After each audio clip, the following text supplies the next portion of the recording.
नमस्कार दोस्तों, स्वागत है आपका हमारे YouTube चैनल जरधारी क्लासेस में। दोस्तों, जिला दर्शन की इस सीरीज़ में आज हम आपके ला रखे हैं टिहरी जनपद पार्ट 2। इससे जो पिछला पार्ट था पार्ट 1, उसमें मैंने आपको टिहरी जनपद के इतिहास के बारे में, टिहरी जनपद के प्रमुख पर्यटक स्थल और प्रमुख मंदिरों के बारे में पूरी डिटेल समझा दिया था विद मैप के माध्यम से। और आज मैं आपके लिए यहाँ पर ला रखा हूँ टिहरी जनपद की प्रमुख नदियाँ, ग्लेशियर, प्रमुख ताल, कुंड और जलप्रपात। तो ये सारी चीज़ें हम आज इसी वीडियो में डिस्कस करने वाले हैं। तो यहाँ पर मैंने मैप बना रखा है और मैप के माध्यम से मैं आपको पूरा नदी सिस्टम हो गया और उसमें कौन कौन सी परियोजनाएं हैं, कौन कौन सा ताल कहाँ कहाँ पे, मैप के माध्यम से पूरा यहाँ पे समझाने वाला हूँ। तो चलिए दोस्तों, आज की वीडियो शुरू करते हैं। दोस्तों, हम आपके लिए लेकर आ रखे हैं उत्तराखंड जीके ऐप, जिसमें आपको उत्तराखंड सामान्य ज्ञान detail notes, MCQ practice set, Uttarakhand previous year paper, quiz और डेली करंट अफेयर्स देखने को मिलेगा। एप्लीकेशन को डाउनलोड करने के लिए सर्च कीजिए प्ले स्टोर में उत्तराखंड जीके और सर्च रिजल्ट में देखिए उत्तराखंड जनरल नॉलेज के नाम से एसजे ग्रुप का ऐप, और इसको इंस्टॉल कीजिए और इसको एंजॉय कीजिए। और हां, यदि आपको ऐप पसंद आता है तो इससे 5 रेटिंग देना बिल्कुल ना भूलें। दोस्तों, तो ये है यहाँ पे टिहरी जनपद का मैप और इसमें मैंने देखो ये डॉट डॉट से जो मैंने दर्शा रखे हैं, ये देखो ये क्या है, यहाँ पे ये नदियाँ हैं। अब देखो, पहले हम नदियों की बात ही कर लेते हैं यहाँ पे। तो सबसे पहले आपको पता ही होगा, वैसे मैंने नदी सिस्टम पे वीडियो स्पेशली बना रखी है, तो वो अगर जिन्होंने देखी होगी तो उनका रिवीजन भी अच्छी तरीके से हो जाएगा और उनको ये भी पता चल जाएगा यहाँ पे, क्योंकि वहाँ पे मैंने मुख्य नदियों के बारे में बताया था और यहाँ पे कुछ अन्य छोटी छोटी नदियों के बारे में कई बार एग्जाम में पूछ लेता है, तो उनके बारे में भी हम यहाँ पे कवर करेंगे, जो हम ये जिला सीरीज हमारी चल रही है। दोस्तों, टिहरी में मुख्य रूप से 2 ही नदियाँ हैं, एक भागीरथी है और एक भिलंगना है, लेकिन इनकी कई अन्य क्या है, छोटी छोटी सहायक नदियाँ हैं। अब देखो यहाँ पे ये आप मैप समझ सकते हो, ये टिहरी है, यहाँ पे पूरा जनपद, ये रुद्रप्रयाग, उत्तरकाशी, देहरादून और नीचे हो गया पौड़ी। ये मैंने कल भी आपको समझाया था।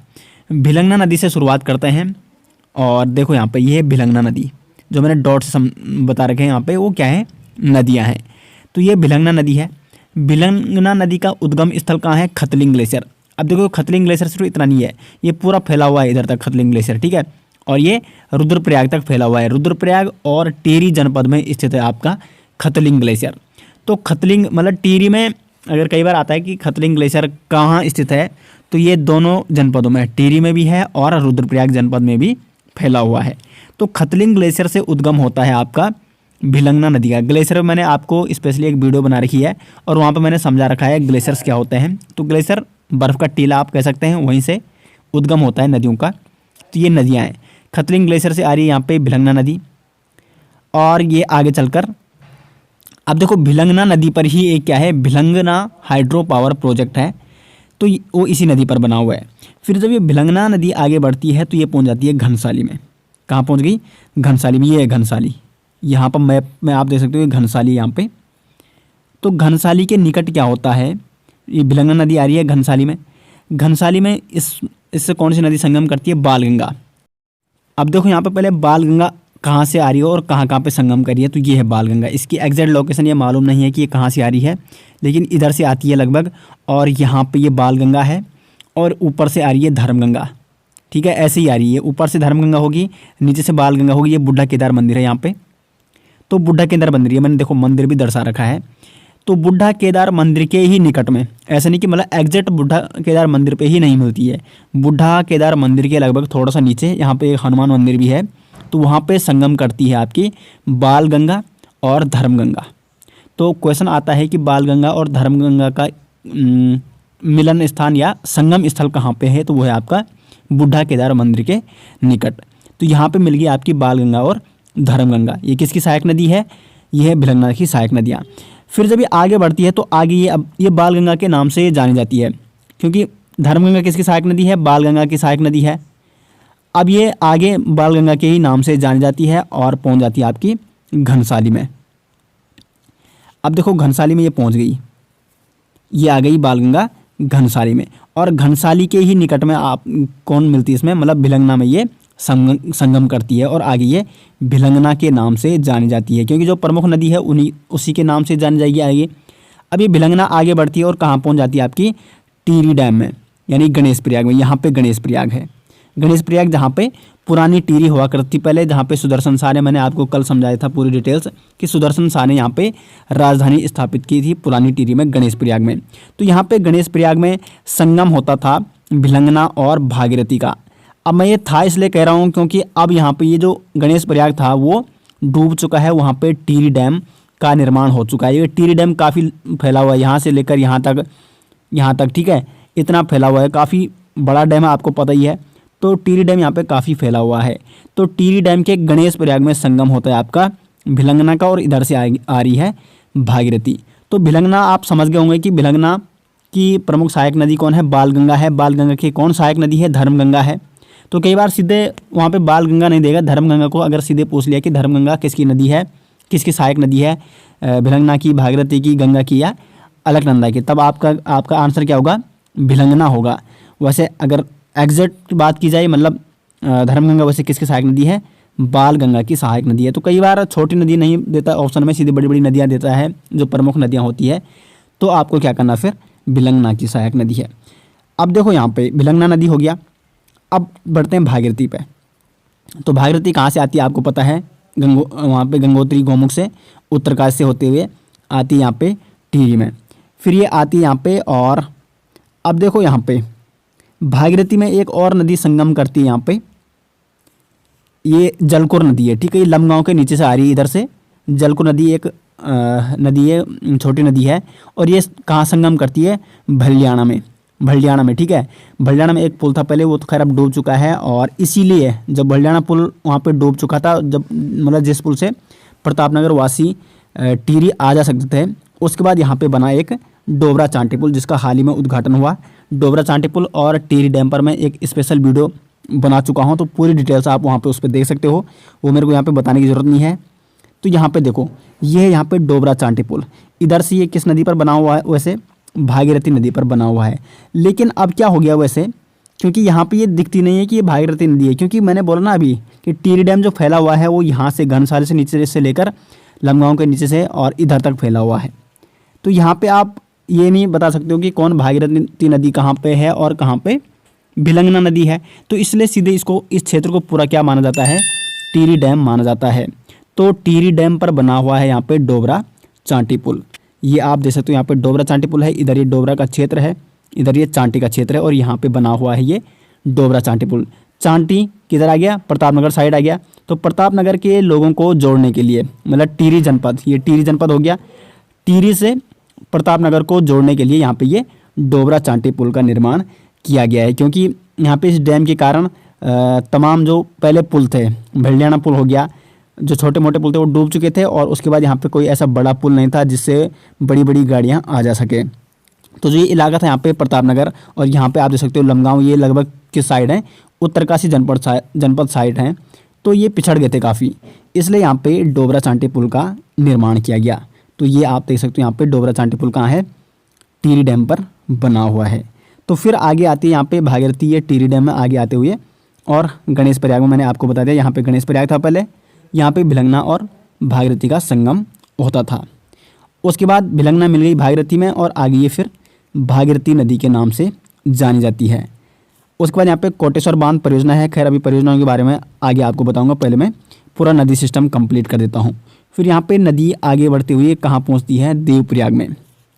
और देवप्रयाग में इधर से देखो, मैप को अच्छे से समझो आप, ठीक है। इसलिए मैंने इतने अच्छे से ये बना रखा है ताकि आप जूम भी करोगे तो आपको सब यहाँ पे क्या दिख जाएगा, लिखा हुआ दिख जाएगा। काफ़ी मेहनत लगी इस मैप को बनाने में, तो वीडियो को लाइक ज़रूर कीजिएगा अगर आपको मैप पसंद आता है, और कमेंट बॉक्स में अपनी राय ज़रूर दें, और शेयर अधिक से अधिक करें। तो इधर से आती है श्रीनगर से होते हुए, रुद्रप्रयाग से श्रीनगर से होते हुए ये अलकनंदा आ रही है, कीर्तिनगर, और इधर कीर्तिनगर है, इधर श्रीनगर है, ठीक है। और यहाँ पे ये सीमा बना रही है, लगभग ये आपका पौड़ी जनपद है, ये आपका टिहरी जनपद है। तो अलकनंदा यहाँ से आ रही है और सीमा बनाते हुए पहुँच जाती है देवप्रयाग में, और यहाँ से आ रही है आपकी भागीरथी।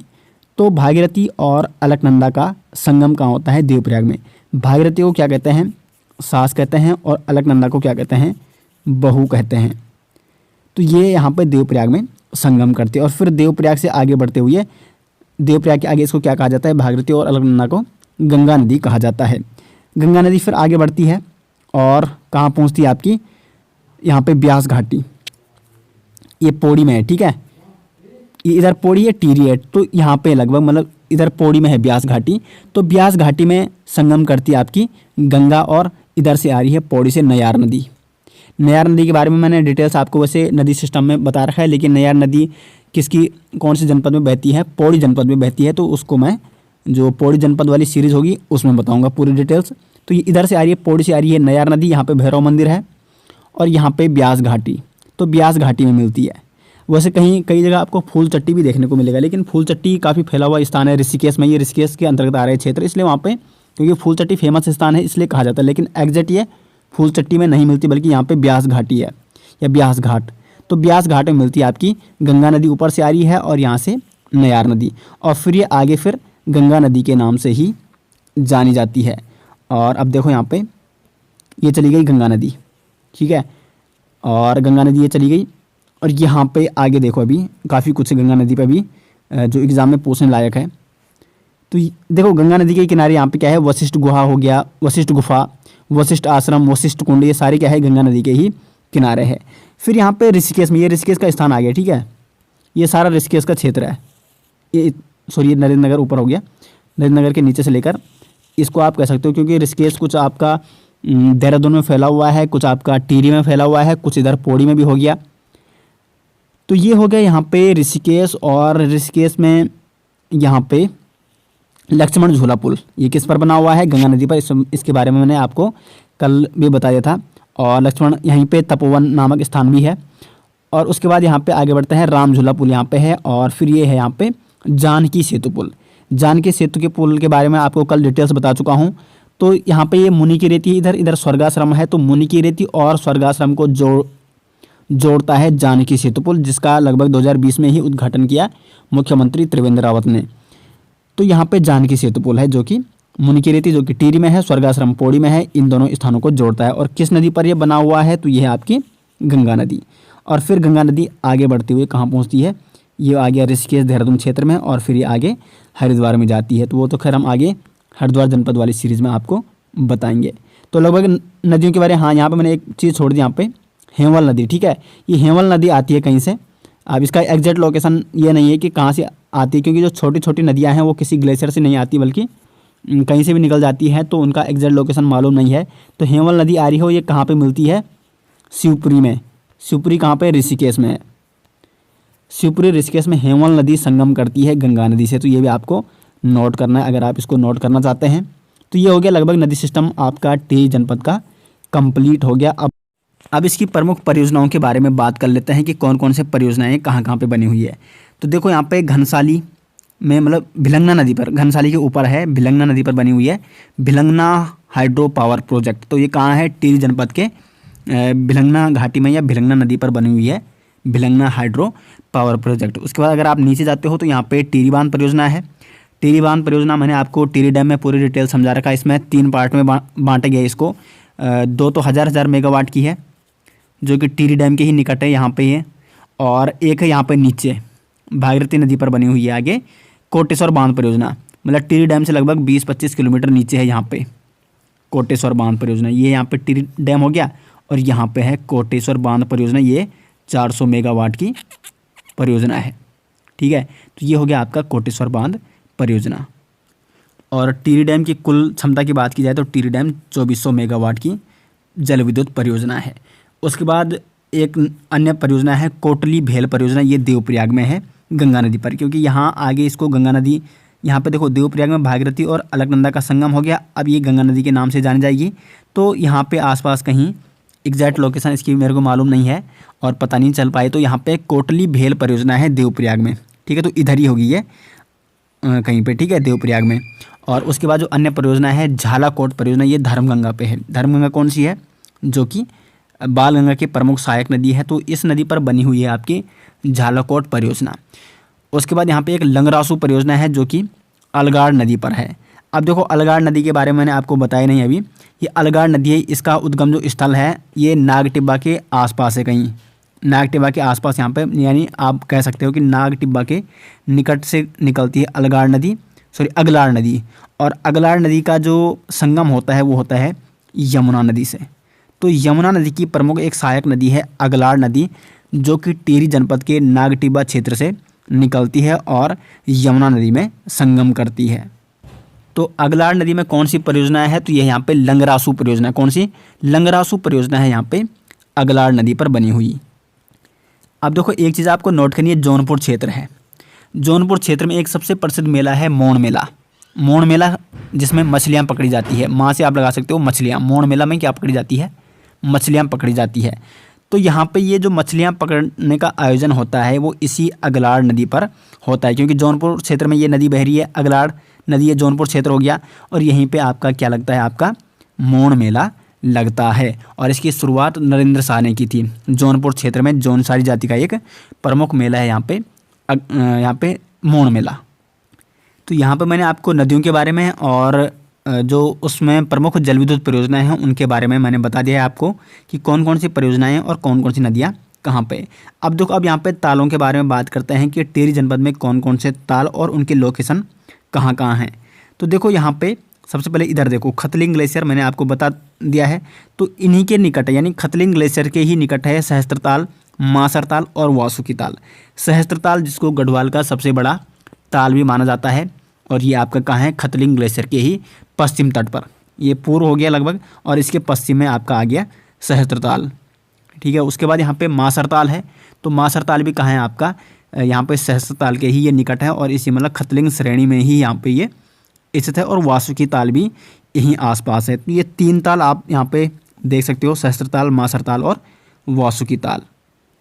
अब देखो जो ये वासुकी ताल है, इसका जो पानी होता है वो लाल रंग का भी होता है, और इस ताल को वासुकी जो नाग हुआ करता है, एक वासुकी नाग से भी जोड़ा जाता है कि उस नाग के विष के कारण इस ताल का पानी लाल रंग का होता है, ऐसी मान्यताएं भी हैं। और वैसे मैं तालों के बारे में काफ़ी डिटेल्स आपको ताल वाली सीरीज़ में बता चुका हूं, तो जिन्होंने वहाँ पे वो वीडियो देखी तो उनका वहाँ पे रिवीजन भी हो जाएगा और उनको अच्छे से समझ में भी आ रहा होगा, और लोकेशन देख के आप इनको याद करना आपके लिए काफ़ी आसान हो जाएगा। इसलिए मैंने मैप के माध्यम से यहाँ पे आपको समझाने की कोशिश की है। अब जो दूसरा ताल है यहाँ पे मासर ताल, इसको मंसूर ताल के नाम से भी जाना जाता है। कहीं आपको मंसूर ताल मिलेगा, कहीं आपको ये मासर ताल मिलेगा, तो आपको कन्फ्यूज़ नहीं होना है। मासर ताल को ही मंसूर ताल भी कहा जाता है। ये इसी श्रेणी में आता है, यानी खतलिंग ग्लेशियर के ही निकट है। और इस मासर ताल के निकट क्या है? यहाँ पे दूध गंगा ग्लेशियर भी है। तो एग्जाम में पूछा जा सकता है कि दूध गंगा ग्लेशियर कहाँ स्थित है? तो मासर ताल या मंसूर ताल के निकट ही स्थित है यहाँ पे दूध गंगा ग्लेशियर। और एक अन्य ताल कौन है? महासर ताल। तो देखो कई बार आप कंफ्यूज हो जाते हो कि मासर ताल और महासर ताल में। तो मासर ताल को तो मंसूर ताल कहा जाता है जो खतलिंग ग्लेशियर के निकट है, लेकिन जो महासर ताल है ये आपका यहाँ पे है, यानी ऊपर, यहाँ लगभग काफ़ी ऊपर है। ठीक है, ऐसा नहीं कि मतलब जैसे मैप में तो काफ़ी छोटी जगह होती है, तो आप कहीं लिख दे रहे हो वहाँ पे भिलंगना और बालगंगा के बीच में है मासर ताल, तो ऐसा नहीं है, काफ़ी दूरियाँ हैं। लेकिन अगर मैप में आप देखोगे तो यहाँ पे है लगभग। ठीक है, तो मासर ताल कहाँ है आपका? यहाँ पे, जबकि मासर ताल, ठीक है, महासर और मासर, इसमें आपको कंफ्यूज नहीं होना है। मासर ताल खतलिंग श्रेणी में है, खतलिंग ग्लेशियर के आसपास, और ये महासर ताल है जो यहाँ पे स्थित है। कुछ अन्य ताल भी है, ये धर्म यहाँ पे जो बुड्ढा केदार है इसी के आसपास है, लेकिन इनकी एग्जैक्ट लोकेशन भी मालूम नहीं है, क्योंकि कई चीज़ें होती है जिनकी एग्जैक्ट लोकेशन मिल नहीं पाती है। तो यहीं आसपास धर्म बुड्ढा केदार के ही आसपास है, जो बुड्ढा केदार मंदिर है उसी के आसपास है। एक तो अप्सरा ताल है यहाँ पे, जिसको आछरी ताल के नाम से भी जाना जाता है, तो ये भी आपको नोट करना है। और एक यहाँ पे जराल ताल। कौन सा ताल है? जराल ताल, जो कि बुड्ढा केदार मंदिर के ही निकट है, यहाँ पे स्थित कहीं आसपास। अब बात करते हैं टिहरी जनपद में कौन कौन से प्रसिद्ध कुंड हैं। तो कुंड देखो यहाँ पे, एक तो यहाँ पे वशिष्ठ कुंड है, इधर वशिष्ठ आश्रम या वशिष्ठ जो गुफा है इसी के आसपास है वशिष्ठ कुंड। ये गंगा नदी है तो इसी के किनारे, तो इधर आपको मिल जाएगा वशिष्ठ कुंड। बाकी जो अन्य कुंड है वो सारे देवप्रयाग में है लगभग। यहाँ पे आपको देवप्रयाग में देखने को मिलेगा एक तो यहाँ पे बेताल कुंड है। अब देखो बेताल कुंड वैसे एक गर्म कुंड है, लेकिन इसके बारे में मेरे को कन्फर्म नहीं है, तो जहाँ तक मुझे लगता है मुझे ये गर्म कुंड ही लग रहा है। लेकिन अगर किसी को इसके बारे में एग्जैक्ट मालूम है तो वो कमेंट बॉक्स में, जो देवप्रयाग साइड के होंगे जो गए होंगे इस ताल पे, क्योंकि इस ताल पे मैं जा नहीं रखा हूँ तो इसलिए मैं कुछ कह नहीं सकता हूँ इसके बारे में। लेकिन जहाँ तक मुझे लगता है ये एक गर्म ताल है, ठीक है, गर्म कुंड। तो जो ये बेताल कुंड है ये देवप्रयाग के ही निकट स्थित है, और इसको आप कमेंट बॉक्स में ज़रूर देखिएगा कि जो यहाँ पे इस कुंड में गए होंगे वो इसके बारे में क्या राय देते हैं। तो बेताल कुंड यहाँ पे देवप्रयाग में ही है आपका, ब्रह्म कुंड, सूर्य कुंड और एक भास्कर कुंड। ये अन्य कुंड भी कहाँ है? इसी क्षेत्र में है, देवप्रयाग में। तो कौन कौन से कुंड हो गए? वशिष्ठ कुंड, ये तो ऋषिकेश गंगा नदी के किनारे, जहाँ पर मैं अभी आपको बता चुका हूँ। बाकी बेताल कुंड हो गया, सूर्य कुंड हो गया, ब्रह्म कुंड और भास्कर कुंड ये आपके देवप्रयाग के क्षेत्र में हो गए। अब यहाँ पे बात करते हैं प्रमुख जलप्रपातों की। तो जलप्रपात टिहरी में मुख्य जलप्रपात है केम्प्टी फॉल जलप्रपात।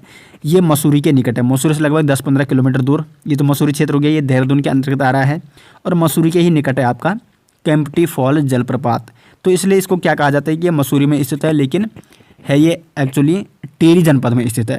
तो जनपद की अगर पूछा जाए तो टिहरी जनपद में स्थित है आपका केम्प्टी फॉल जलप्रपात, जो कि मसूरी क्षेत्र के अंतर्गत आ रहा है।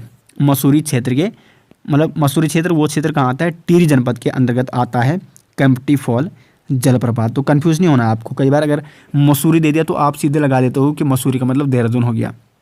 मसूरी का पूरा क्षेत्र देहरादून में नहीं है, क्योंकि मैक्सिमम क्षेत्र तो मसूरी का देहरादून में है, लेकिन जो ये हिस्सा हो गया तो इसको भी क्या कहा जाता है, मसूरी क्षेत्र ही कहा जाता है, लेकिन ये क्षेत्र टिहरी जनपद के अंतर्गत आता है। बाकी जो अन्य जलप्रपात है ये यहाँ पे पटना जलप्रपात, ये ऋषिकेश में है, लेकिन ये पौड़ी के अंतर्गत आता है। और पटना जलप्रपात के ही निकट यहाँ पे गरुड़ चट्टी जलप्रपात भी है, ये भी लगभग पौड़ी जनपद में आता है। फूल चट्टी जलप्रपात ये भी पौड़ी जनपद में ही आ रहा है, इधर ये लोकेशन में अगर हम बात करें तो ये इस क्षेत्र में दिखा रहा है। तो बाकी टिहरी में प्रमुख रूप से जो जलप्रपात है वो केम्प्टी फॉल जलप्रपात है। तो ये तो हो गया यहाँ पे जलप्रपात भी हो गया। अब देखो प्रमुख गुफाओं की अगर हम बात करें तो यहाँ पे देवप्रयाग में है एक वामन गुफा, ये आपकी वामन गुफा। और यहाँ पे माना जाता है कि भगवान विष्णु ने जब वामनाव अवतार लिया था तो वो इसी गुफा में लिया था, इसलिए इस गुफा का नाम क्या है, वामन गुफा है। तो वामन गुफा कहाँ है, देवप्रयाग क्षेत्र में है, जो कि टिहरी जनपद में आता है। दूसरी यहाँ पे एक जो गुफा है वो है विश्वनाथ गुफा। विश्वनाथ गुफा यहाँ पे मिलेगा आपको ये घनसाली क्षेत्र में, ठीक है, इस क्षेत्र में मिलेगी आपको विश्वनाथ गुफा। तो इसका भी एग्जैक्ट लोकेशन मालूम नहीं चल पा रही है। तो एक विश्वनाथ गुफा हो गया, एक बुगडेश्वर गुफा है और एक है आपका वशिष्ठ गुफा। तो वशिष्ठ गुफा आपकी कहाँ है, यहाँ पे जहाँ पे वशिष्ठ आश्रम है, वशिष्ठ आश्रम के ही निकट है आपकी वशिष्ठ गुफा। अब देखो कई बार विश्वनाथ गुफा को भी वशिष्ठ गुफा कहा गया है, जो कि घनसाली क्षेत्र के अंतर्गत आता है, भिलंग घाटी के अंतर्गत आता है। तो उसको वशिष्ठ गुफा भी कहा जाता है और विश्वनाथ गुफा भी कहा जाता है, क्योंकि माना जाता है कि वहाँ पे भगवान वशिष्ठ ने, यानी जो गुरु वशिष्ठ थे, उन्होंने वहाँ पे तपस्या की थी, इसलिए उसको वशिष्ठ गुफा के नाम से भी जाना जाता है। तो वो विश्वनाथ गुफा भी है, जो कि इस क्षेत्र के अंतर्गत आती है।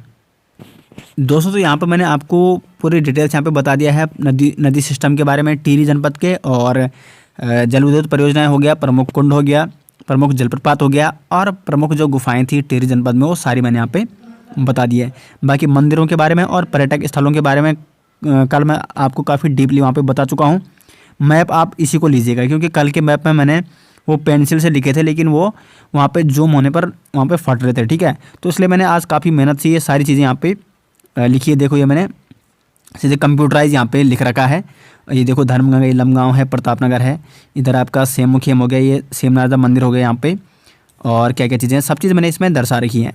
तो इस मैप को, ये मैप आपको हमारे ऐप में भी मिल जाएगा, और यहाँ पे इस मैप को मैं आपको वैसे इंस्टाग्राम में और टेलीग्राम में भी देने वाला हूँ, तो वहाँ से आप इस मैप को ज़रूर लीजिएगा। तो यहाँ पे आपको इस मैप के माध्यम से काफ़ी चीज़ें समझ में आ जाएंगी कि कौन कौन सी चीज़ें कहाँ कहाँ हैं, क्योंकि मैप आपको ऐसा कहीं नहीं मिलेगा। एक्चुअली जो उत्तराखंड का मैप भी आता है उसमें बहुत कम चीज़ें देखने को मिलती है। तो सारी चीज़ें मैंने यहाँ पे इंपॉर्टेंट चीज़ें मैंने यहाँ पे आपको बता रखी है। बाकी कल की वीडियो में आपको यहाँ पे टिहरी जनपद के प्रमुख मेले और जनसंख्या, यानी टिहरी जनपद की जनसंख्या के बारे में, जो भी जनसंख्या से संबंधित इंपॉर्टेंट फैक्ट होंगे टिहरी जनपद के बारे में, और विधानसभा की सीटें, लोकसभा की सीटें, और जो भी अन्य इंपॉर्टेंट फैक्ट बचे हुए हैं वो सारे कल कवर हो जाएंगे। तो कल यहाँ पे टिहरी जनपद कंप्लीट हो जाएगा, और नेक्स्ट जो वीक होगा उसमें हम उत्तरकाशी जनपद के बारे में चर्चा करेंगे। क्योंकि देखो मैं यहाँ पे इसलिए टिहरी जनपद सेंटर में हो गया, अब इसके उत्तर में हो गया उत्तरकाशी, तो काफ़ी चीज़ें इससे मिल रही है, तो तब आपको ध्यान रह जाएगा इससे संबंधित। क्योंकि देखो हम सीमा से चलेंगे, ठीक है, उसके बाद उत्तरकाशी, उसके बाद यहाँ पे रुद्रप्रयाग, देहरादून और पौड़ी कवर करेंगे। तो इस प्रकार यहाँ पे आपको मतलब सीमाओं के बारे में काफ़ी अच्छे से समझ में आ जाएगा। तो यहाँ पे जो भी इसके अड़ोस पड़ोस में जो भी अन्य जनपद हैं उनके बारे में डिटेल्स चर्चा करेंगे। फिर जो उत्तरकाशी से सीमा बनाते हैं, जैसे पिथौरागढ़ हो गया उधर, और इधर देहरादून के नीचे हरिद्वार हो गया, ऐसे करके हम यहाँ पे क्या करेंगे, सभी जनपदों को यहाँ पे डिटेल्स चर्चा करेंगे। और मैं आपको बता दूं, जब जनपद वाली सीरीज़ कंप्लीट हो जाएगा तो हमारा यहाँ पे उत्तराखंड का लगभग 90% सिलेबस कंप्लीट हो जाएगा। उसके बाद बचा कुछ पॉलिटिक्स से बहुत कम ही टॉपिक बचेंगे वैसे, क्योंकि मैक्सिमम तो जनपद वाली सीरीज़ में ही कंप्लीट हो जाएगा। और कुछ अन्य टॉपिक जो भी बचेंगे उसको भी हम कवर कर लेंगे। तो बहुत जल्दी हमारे यहाँ पे उत्तराखंड कंप्लीट हो जाएगा। आपको काफ़ी डिटेल्स यहाँ पे जो मैं बता रहा हूँ वो सारी चीज़ें नोट करनी है और आपको रिवीजन भी करते रहना है। तो दोस्तों आशा करते हैं आपको ये सीरीज़ पसंद आ रही होगी। सीरीज़ पसंद आ रही है तो सीरीज़ के बारे में कमेंट बॉक्स में अपनी राय ज़रूर दें। वीडियो को लाइक और शेयर अधिक से अधिक ज़रूर करें। मिलते हैं दोस्तों नेक्स्ट के साथ, तब तक के लिए धन्यवाद।